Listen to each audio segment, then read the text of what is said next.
할렐루야. 네, 먼저 이 시간에도 하나님을 예배한 우리 성도들에게 오늘 예수님께 주시는 은혜가 풍성히 임할 수 있기를 주의 이름으로 축원드립니다. 우리 한 주간에 또 배웠으니까 주위 분들하고 인사 한번 하고 하나님의 말씀 나누면 좋을 것 같습니다. 옆에 분들 보시면서 또 처음 본 분이 계시더라도 주님의 이름으로 사랑하고 축복합니다. 오늘도 은혜 받는 시간 되십시오라고 우리 인사 한번 하고 하나님의 말씀 나누겠습니다. 우리 인사하겠습니다. 주님의 이름으로 사랑하고 축복합니다. 오늘도 은혜 받는 시간 되십시오.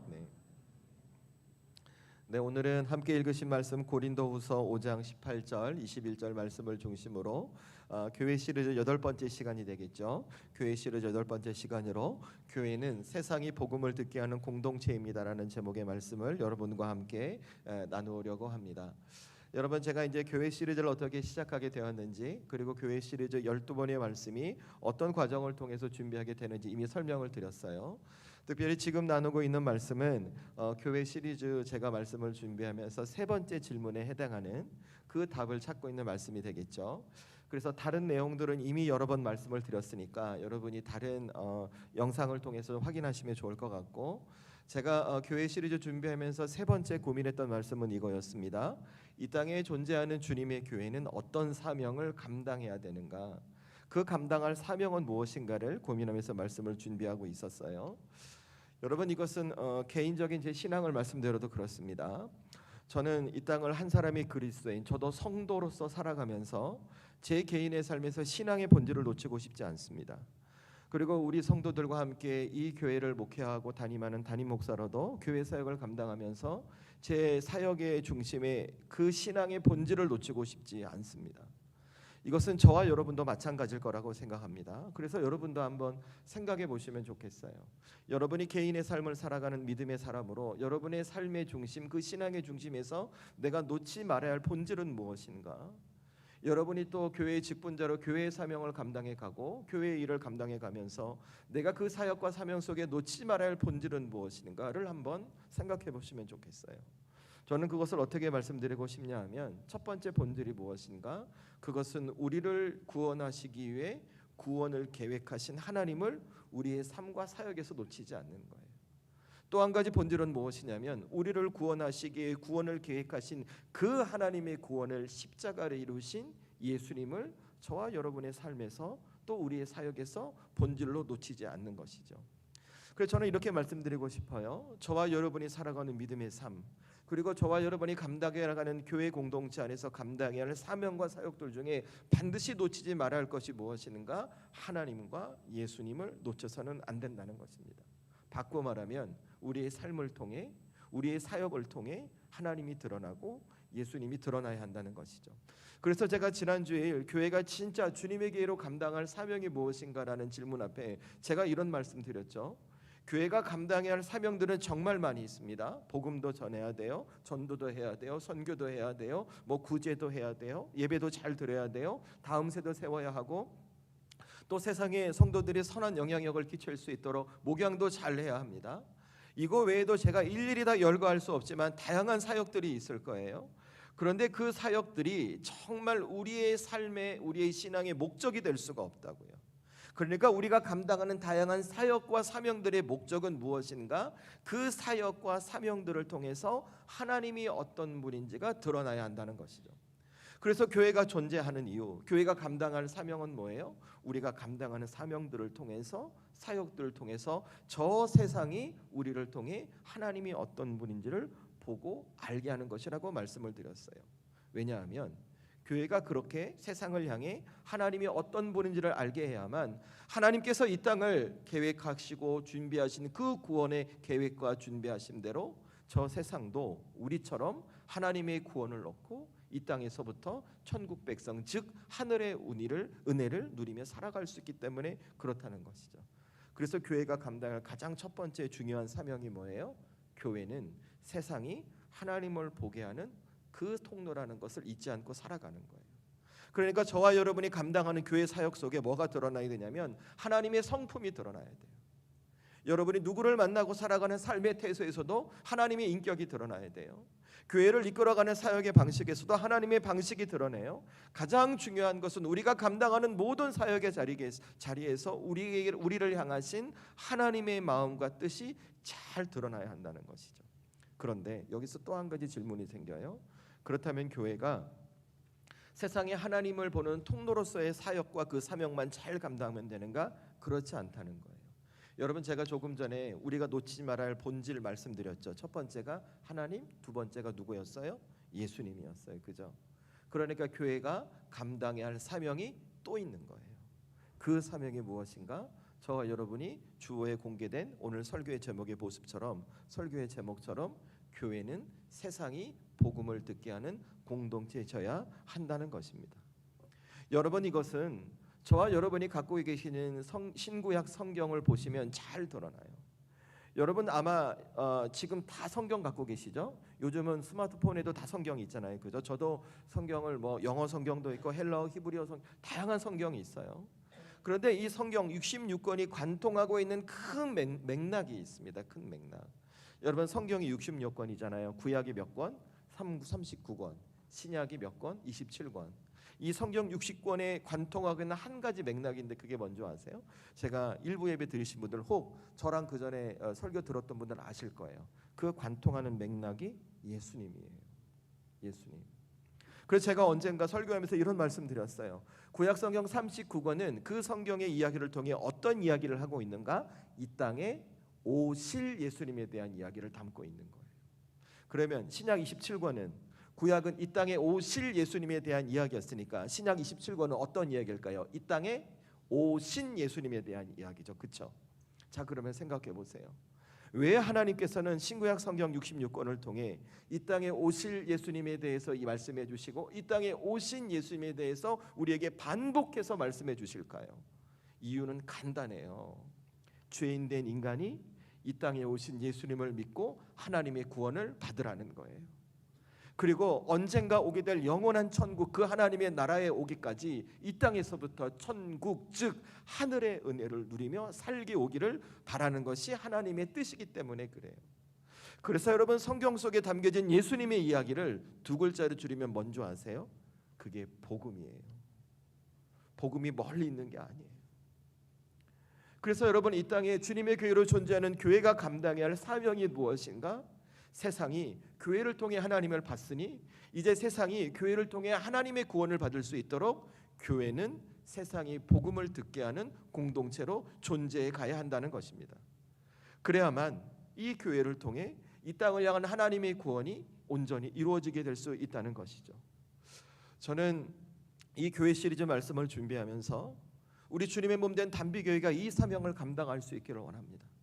우리 사랑하는 성도들 한 사람 한 사람이 개인에게 주어진 믿음의 삶을 살아가고 교회에서 맡겨진 사역과 사명의 자리를 감당해 가면서 우리의 사역과 사명을 통해 우리가 살아간 우리의 삶을 통해 저 세상에 우리를 보고 예수님의 십자가 복음의 이야기를 듣고 그들도 구원을 얻고 천국의 은을 누리는 축복의 통로의 삶이 우리 교회가 되고 우리 성도들의 삶이 될 수 있으면 참 좋겠다 싶어요. 저는 이 믿음의 목적과 이 믿음의 소원이 우리 성도들에게 먼저 있기를 주의 이름으로 축원합니다. 그래서 저는 우리 성도들이 이 복음의 먼지를 잘 기억하셨으면 좋겠어요. 여러분에게 제가 질문 한번 드릴게요. 답변하라고 요구하지 않을 거예요. 제가 이렇게 질문한다 그러면 제가 참 표현이 근데 성도들이 움찔하세요. 여러분, 제가 질문할 때 장로님 답변하세요 이렇게 안 해요. 지휘자님 답변하세요 이렇게 안 해요. 그러니까 여러분, 제가 질문을 드리면 스스로 한번 스스로 물어보고 속으로만 편안하게 답변하시면 돼요. 지금도 여러분에게 질문 드릴게요. 자, 여러분에게 복음이 뭡니까? 한번 생각해 보세요. 나에게 복음은 뭔가? 그냥 단순하게 예수님께서 나를 위해 십자가에 죽으시고 부활하셨습니다 라고 하는 단순히 마치 수학 문제의 정답과 같은 지식적이고 논리적인 이야기 말고 그 예수님께서 나를 위해 십자가에 죽으시고 부활하셨던 그 복음이 담고 있는 대의 큰 의미와 뜻이 내 삶에 어떻게 여러분의 사역의 자리에 적용되고 있는지 제가 여쭙는 거예요. 여러분에게 복음은 무엇입니까? 여러분에게 복음은 어떻게 다가오십니까? 여러분, 복음은 이 땅에 오신 예수님께서 우리에게 보여준 모습 그 자체가 복음인 거예요. 이 땅에서 오신 예수님께서 어떻게 당신의 삶을 살아가셨는지, 어떤 태도로 사람들을 대하셨고 어떤 자세로 당신의 사명을 감당하셨는지, 그리고 십자가 앞에서도 하나님의 뜻 앞에서도 어떤 모습으로 하나님의 사람으로 그 일을 감당해내셨는지 그 자체가 우리에게 복음이어야 한다는 것입니다. 그래서 저는 복음을 우리 성도들에게 이렇게 정리해드리고 싶어요. 복음이 무엇인가? 첫 번째, 복음은 사랑이에요. 여러분, 예수님은 이 땅에 오셔서 그 사랑을 말로 표현하지 않으셨어요. 예수님은 끝까지 당신의 모든 것을 내어주셨어요. 끝까지 품어주셨고 끝까지 버티셨습니다. 어디서요? 십자가에서요. 제자들을 향해서도, 당신을 배신했던 베드로를 향해서도 등을 돌리지 않으셨어요. 심지어 십자가에 달리셔서도 당신을 십자가에 못 박던 그 대상들을 향해 하나님 저들을 멸해 주십시오라고 말씀하셨던 것이 아니라 하나님 저들을 용서해 주세요. 지금 저들이 무슨 짓을 하고 있는지 아무것도 모릅니다라고 그렇게 기도하셨어요. 그래서 여러분, 복음은 사랑이에요. 예수님께서 그 사랑을 주셨을 때 그 대상이 사랑받을 만한 자격이 있었기 때문에 사랑을 주셨던 것이 아니라 그들이 사랑받을 자격이 없음에도 그들을 포기하지 않으시고 끝까지 품으셨기 때문에 그 십자가 복음은 사랑이라는 거예요. 그러면 복음은 또 뭐라고 말할 수 있는가? 복음은 희생과 물러섬이에요. 여러분, 예수님은 하나님과 동등된 분이셨어요. 그분은 하나님이셨어요. 그분이 십자가에 달리셨을 때 예수님을 십자가에 매단 그들과 싸워서 맞서서 이길 수 없으셨을까요? 능히 이기시고도 남으셨죠. 그런데 그 예수님은 십자가에서 그들과 맞서지 않으셨어요. 그들에 대항하지 않으셨어요. 그들에게 이기지 않으셨어요. 당신이 하나님 되심을 증명할 수 있으셨지만 하나님 되심을 증명하지 않으셨어요. 여러분, 겟세마네 기도 기억하시죠? 예수님 살고 싶으셨어요. 그래서 피가 땀이 되도록 이 잔이 내게서 피할 수만 있다면 이라고 기도하셨어요. 그런데 예수님의 선택은 뭐예요? 십자가를 받아들이셨어요. 저와 여러분을 구원하시겠다는 하나님의 뜻에 자기 것을 내려놓으신 거예요. 하나님의 뜻을 붙드신 거예요.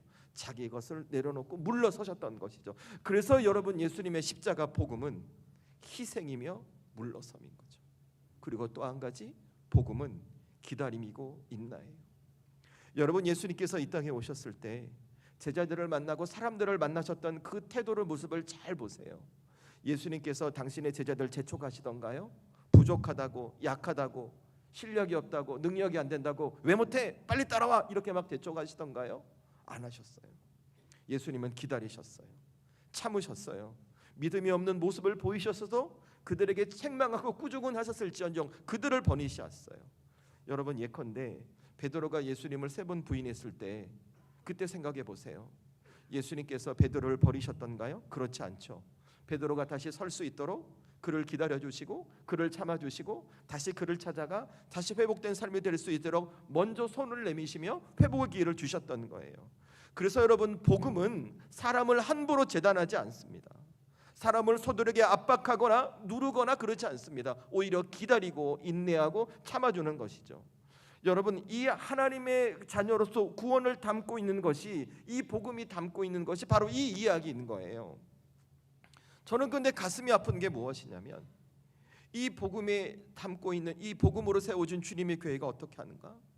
여러분, 이 복음의 사랑을 담고 있는 교회에서 어떻게 내가 기분이 나쁘면 상대를 힘들게 합니까? 내 마음이 틀어지고 내 계획이 틀어지면 어떻게 상대를 괴롭게 합니까?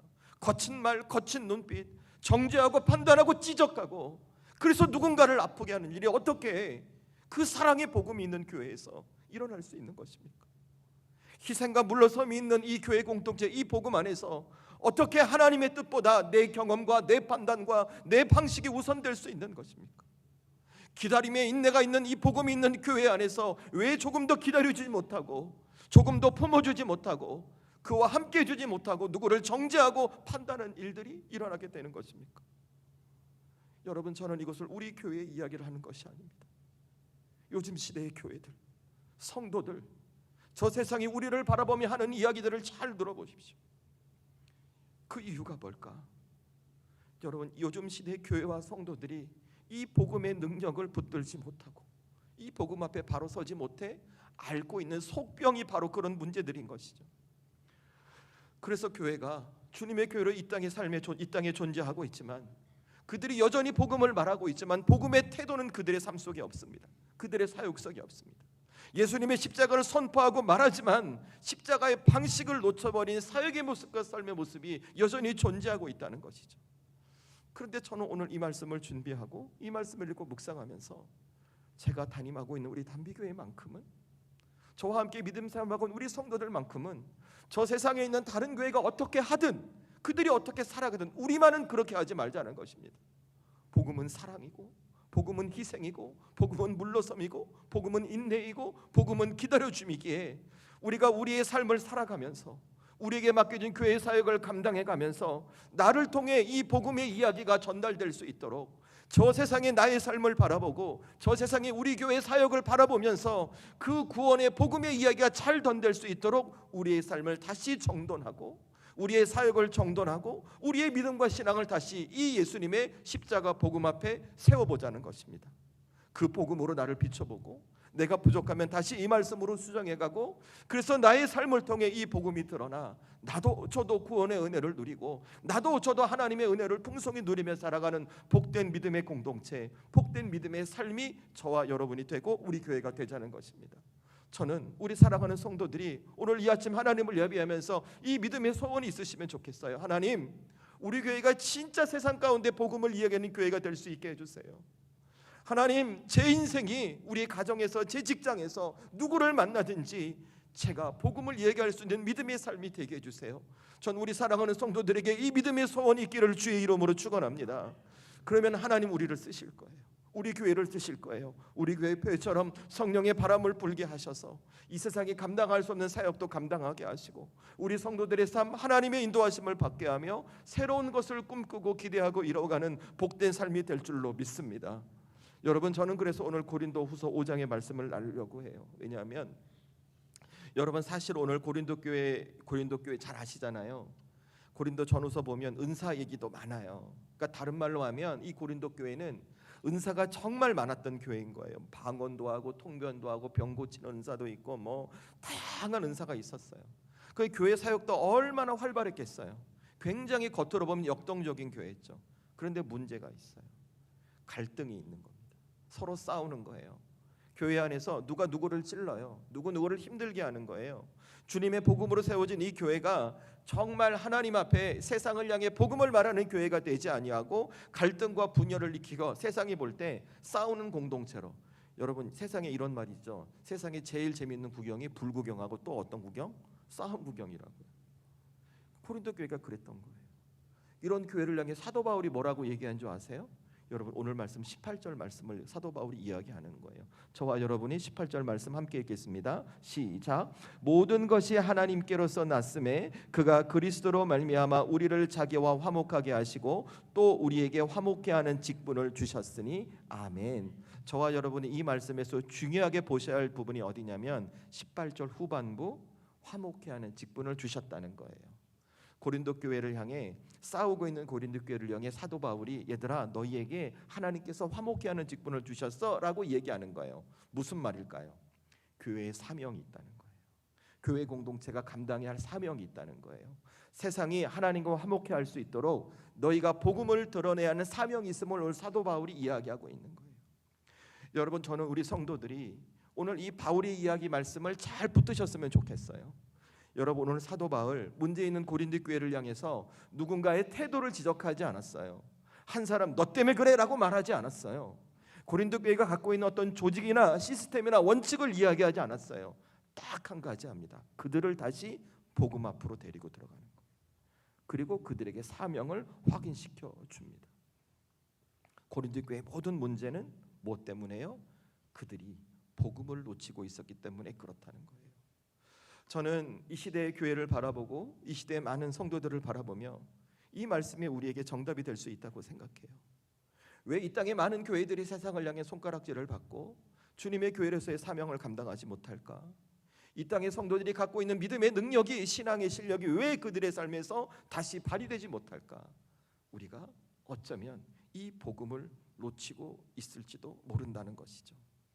저는 그래서 우리 사랑하는 성도들이 오늘 다시 한번 이 아침에 여러분이 결단하는 것입니다.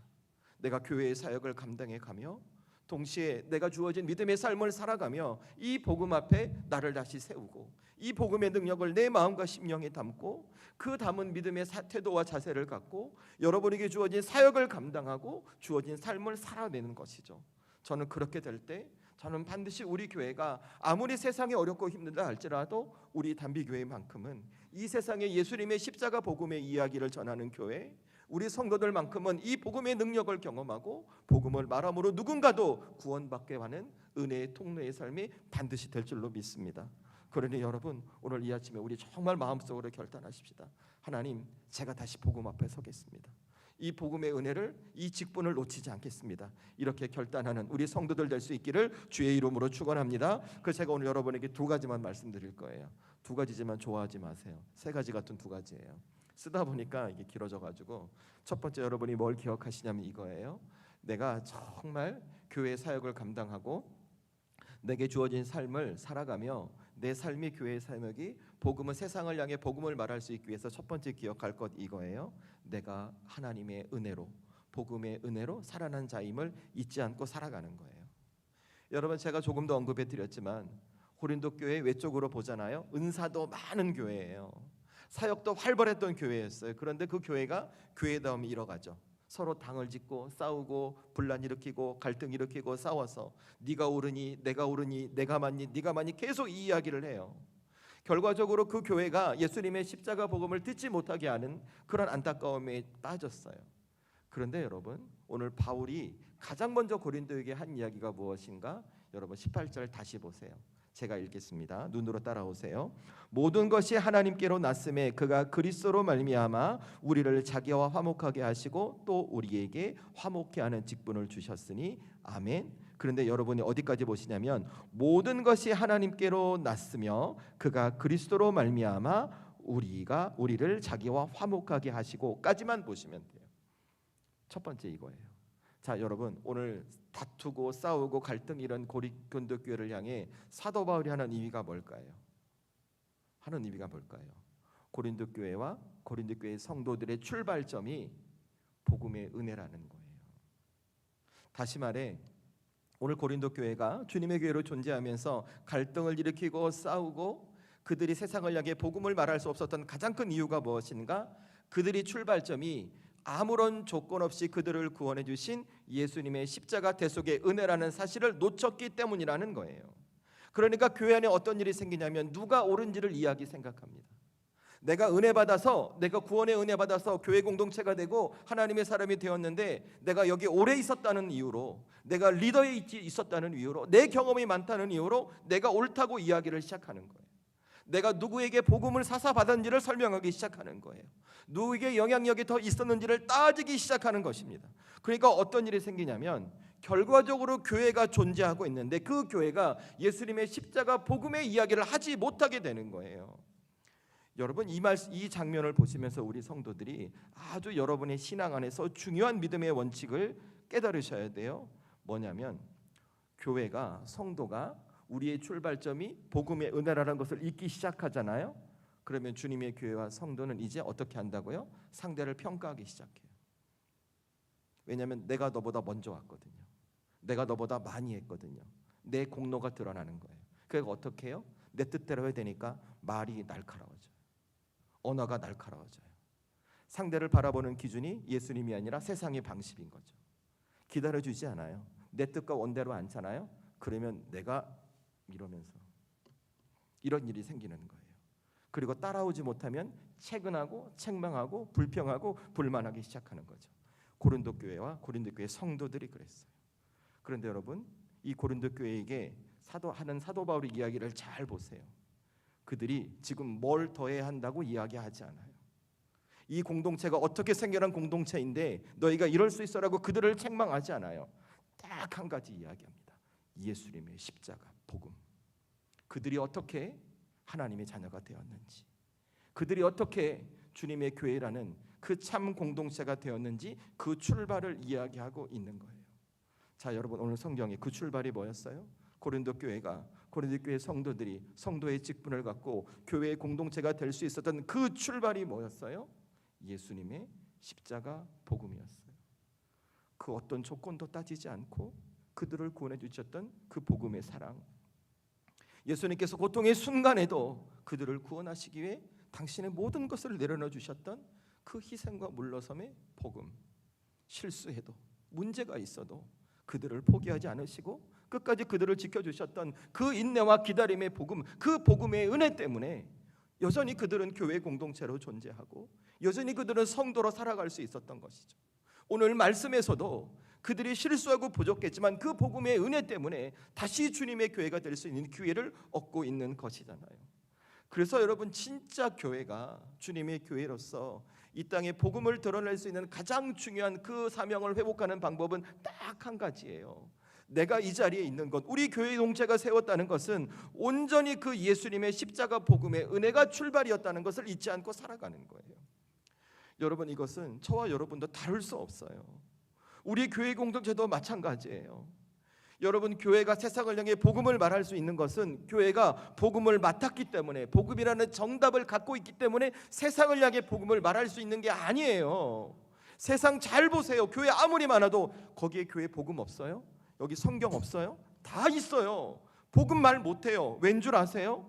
진짜 교회가 세상을 향해 복음을 말할 수 있는 것은 그 교회의 공동체가, 그 교회의 공동체를 구성하는 성도들이 모두가 예수님의 십자가 복음의 은혜로 다시 살아나는 사람들이기 때문에, 내가 받은 은혜 때문에 복음을 말할 수 있는 거예요.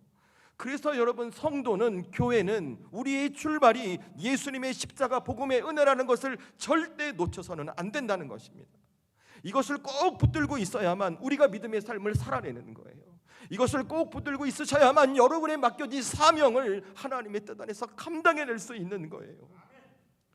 여러분, 생각해 보세요. 예수님의 십자가 복음, 누구랑 비교할 수 있는 기준이 돼요? 내게 주신 예수님의 십자가 복음, 누구에게 자랑할 수 있는 조건이 될 수 있어요? 아니잖아요. 예수님의 십자가 구원의 복음은 죄로 말미암아 심판받아 영원한 형벌에 처해져야 될 나에게 하나님께서, 예수님께서 아무런 조건도 이유 없이 일방적으로 주신 선물이기 때문에 은혜라고 말하는 거예요. 저는 이 아침 우리 사랑하는 성도들이 이 복음의 은혜를 깨달을 수 있기를 주의 이름으로 축원합니다. 여러분, 이거 자꾸 붙드셔야 돼요. 매달리셔야 돼요. 이거 놓치시면 안 돼요. 왠지 아세요? 이 세상이요, 다른 말로 하면 공중권세 잡은 이 마귀들이 우리로 하여금 자꾸 이 복음을 놓치게 만들어요. 복음의 은혜를 놓치게 만들어요. 그러니까 어떤 말이 생기는 줄 아세요? 교회 내에서 이런 일이 생겨. 내가 이만큼 사역을 했는데, 나 이거 오래 했는데, 나 이거 전문가인데, 나 이거 잘할 수 있는데, 자기를 자꾸 내세워요. 어때요? 찔러요. 당을 나눠요. 팔을 나눠요. 아파요. 분열해요. 갈등해요. 그게 고린도 교회의 모습이었던 거예요. 복음의 은혜를 놓치기 시작하니까 그 안에 뭐가 채워져요? 내 공로가 채워지기 시작하는 거예요. 그러니까 이 땅의 교회가 주님의 교회로 존재해가면서 그들이 세상을 향해 복음을 말할 수 없는 거예요. 여러분, 요즘 시대의 교회 성도들 잘 보세요. 제가 다 말할 수는 없지만 제가 개인적으로, 저도 설교자이기 때문에 그 영적인 영향력을 받는 존경하는 목사님들 계시거든요. 그분이 언론에 나온 걸 보면서 제가 너무 마음이 아파요. 그분의 책도 제가 굉장히 많이 읽고 가지고 있어요. 제가 설교자로서 영감을 받았던 분. 그런데 다른 이야기들이 막 나오는 거죠. 보면서 느낀 게 뭐냐면 은혜가 아니라 자기 공로가 채워지기 시작하는 거예요. 여러분, 어느 교회를 지칭할 수 없지만 가끔 언론에 나오는 막 선동하고 막 이런 거 보세요. 그들이 복음을 말하고 있나요? 그들을 보고 누가 구원을 받을 수 있을까요? 저는 그들을 정죄하고 판단하고 싶지 않습니다. 우리 단빛교회만큼은 그러지 말자는 것입니다. 우리 성도들만큼은 이 본질을 놓치지 말자는 것입니다. 우리의 사역을 통해 우리를 구원하신 예수님의 이야기가 드러나고, 우리의 삶을 통해 우리를 구원하신 예수님의 이야기가 드러나 우리 교회를 바라보는 저 세상이, 우리의 삶을 바라보는 저 세상이 우리를 통해 하나님을 알고 그 복음을 듣고 구원받는 주님의 역사가 우리를 통해 일어나기를 소원하고 간구하자는 것이죠. 그래서 여러분, 잊지 마세요. 저와 여러분의 출발은 우리의 공로와 우리의 노력과 우리의 수고가 아니라 오직 예수 그리스도의 십자가 복음의 은혜라는 것입니다. 이것을 잊지 않고 여러분의 사명을 감당하고 여러분의 삶을 살아내는 우리 성도들이 될 수 있기를 주의 이름으로 축원합니다. 그래서 여러분, 두 번째로 기억할 게 이거예요. 우리에게 화목함을 전해야 할 사명이 있다는 거 잊지 마세요. 여러분, 오늘 사도 바울은 고린도 교회를 향해 이렇게 얘기했어요. 너희가 하나님의 은혜로 살아난 사람들이다라고 말한 이후에 그걸로 끝내지 않아요. 더 중요한 이야기를 해요. 그게 18절 말씀인데 제가 중간부터 읽을 테니까 여러분 18절 보세요. 제가 읽겠습니다. 또 우리에게 화목해 하는 직분을 주셨으니 아멘. 하나님께서 바울을 통해 고린도 교회를 향해 얘들아 너희가 화목해야 할 직분이 있어라고 말씀하시는 거예요. 그러니까 여러분 이 말이 어떤 말이냐면 고린도 교회가 그들의 사역을 감당하고 그들의 어떤 삶을 살아가면서 단순히 하나님의 은혜를 경험한 사람들로 살아갈 것이 아니라 그들이 하나님과 화목하게 된 이 복음을 전해야 할 사명이 있음을 오늘 바울이 다시 상기시켜 주는 거예요. 근데 문제는 이들이 이걸 놓치고 살았던 거죠. 그러니까 고린도 교회의 문제는 뭐냐면 어떤 교리적인 문제가 아니었어요. 그들이 어떤 사역이 없었던 것도 아니에요. 가장 큰 문제는 그들의 출발이 복음이라는 것을 놓쳤을 뿐만이 아니라 그들이 나로 인해서 우리의 사역을 통해 누군가가 하나님과 더 가까워지고 하나님과 더 친밀하게 하는 화목해 하는 직분과 사명이 있다는 것을 잃어버리고 살았다는 거예요. 그러니까 그들이 어때요? 그들의 사역과 삶을 통해 세상이 그들을 통해 하나님의 복음을 들을 수 있는 일들을 감당하지 못했던 거죠. 여러분 근데 이 이야기가 고린도 교회만의 이야기예요? 그렇지 않아요. 어쩌면 이거 우리의 이야기일 수 있어요. 저의 이야기일 수 있고 여러분의 이야기일 수 있고 우리 교회의 이야기일 수가 있다는 거예요. 그래서 중요한 것이 무엇이냐면 우리가 먼저 이거 말했죠. 저와 여러분의 출발이 예수님의 십자가 복음의 은혜 때문이라고요. 그러면 두 번째로 놓치지 말 게 뭐래요? 은혜를 받았기에 우리도 누군가가 은혜 받게 하는 화목의 직분이 있음을 놓지 않는 거예요. 저는 우리 성도들이 이 직분 절대 놓지 않기를 주의 이름으로 축원합니다. 여러분을 통해 주님이 일하세요. 여러분을 통해 하나님이 일하세요. 여러분의 직분을 놓지 않으셔야 돼요. 만약에 여러분이 이 사명 놓잖아요. 여러분 다 어떤 데가 되냐면 여러분 판사가 되실 거예요. 판사가 뭐 하는 사람이에요? 이런 사람이잖아요. 판결하고 판단하는 사람. 한번 생각해 보세요. 우리 교회 사역 감당하면서 여러분의 삶의 자리에서 이런 말씀 다 해보셨죠? 쟤는 왜 저래? 왜 저렇게 해? 나는 이렇게 일 안 하는데. 이런 말씀 다 해보셨죠? 그죠? 저도 해봤어요. 양심적으로 고백하세요. 안 한 것처럼 나는 아닌데 이런 표현 짓지 말고. 저도 해봤어요. 저도. 여러분 이 말이 나쁜 게 아니에요. 이 말한 다음이 문제인 거예요. 여러분 오늘 성경 잘 보시면 오늘 사도 바울이 고린도 교회를 향해 너희에게 화목해 하는 직분이 있다고 얘기했죠. 그죠? 그러니까 고린도 교회는 이렇게 말한 거예요. 그 공동체 안에서 왜 저렇게 해? 저렇게밖에 못해? 난 이렇게 안 하는데 이 말을 한 거예요. 그런데 이 말하고 그들이 가만히 있었던 거예요.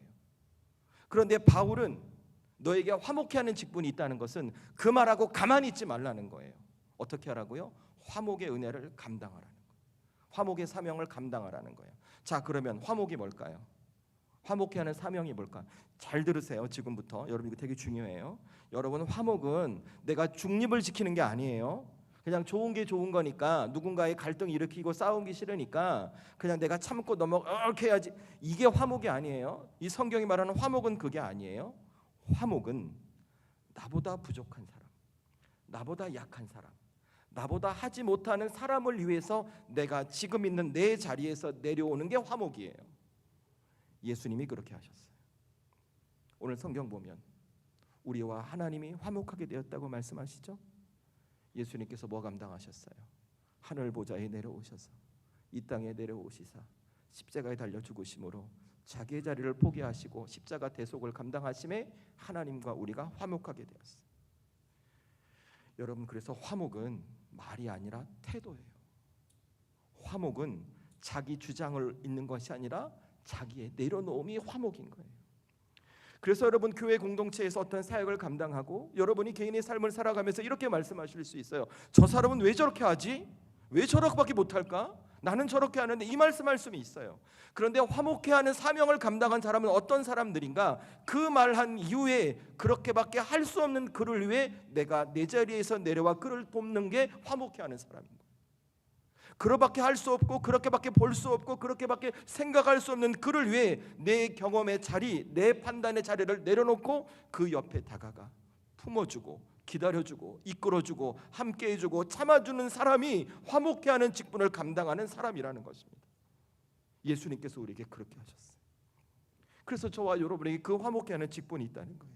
저는 이 아침 우리 살아가는 성도들이 이 화목해하는 직분을 가슴속에 깊이 새기는 분들이 될 수 있기를 주의 이름으로 축원합니다. 그래서 우리가 서로 화목하게 되잖아요. 다툴 일이 없어요. 싸울 일이 없어요.